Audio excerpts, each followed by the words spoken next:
Join Cell Academy, Goa's best coaching for IIT, JEE and medical exam preparations for class 7 to 12. Register today for Cell Talent Search exam for class 6 to 12. Admissions are now open for repeaters medical batch for NEET 2022. आज मला वाटतं कला आणि सांस्कृतिक संचालनालयाचे पुरस्कार जाहीर झालेले आहेत. खरं म्हणजे मला सुद्धा खूप वाईट वाटतंय कारण पे सिस्टम पहिल्यांदा परिस्थिती त्याच्या सिस्टम मध्ये आपण चालतो आहोत.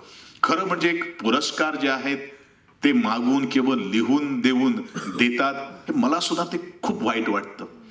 पण ह्याच्या पुढे जर आपल्याकडे जर डेटा जर असतोय किंवा वेगवेगळ्या संस्थांमध्ये ह्यांनी काम केलेलं असतं तर त्या डेटांचा उपयोग करून न काही मागता जो पुरस्कार प्राप्त होतोय त्याला खऱ्या अर्थानं महत्त्व असतंय आणि पुढे जाऊन असाच तऱ्हेचा प्रयोग मी करण्याचा तयारीत आहोत. त्यासाठी कलाकारांनी सुद्धा रसिकजनांचं सुद्धा मनोप्राय त्यांचं मतप्राय सुद्धा आपण घेण्याचा आपण विचार केलेला आहे.